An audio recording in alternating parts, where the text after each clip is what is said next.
खटिया में बैठे मचोलिया में गोड़ मोरे आरोलाते पाके नारे गोला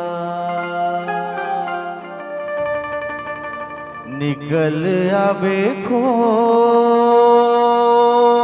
मोरे आरोलाते पाके नारे गोला ते निकल आवे खोर रे चले आवे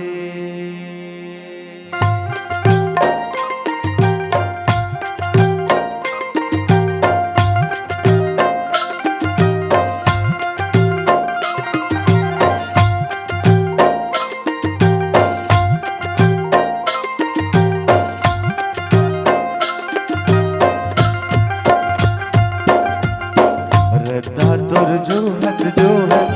आखी पथरा के वो रद्दा तोर जो हत आखी पथरा के वो रही के भाई के अब तोर रही के भाई के अब तोर तोर बिना मन है उदा ए मोर संगी तोर बिना मन है उदा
करे मुखारे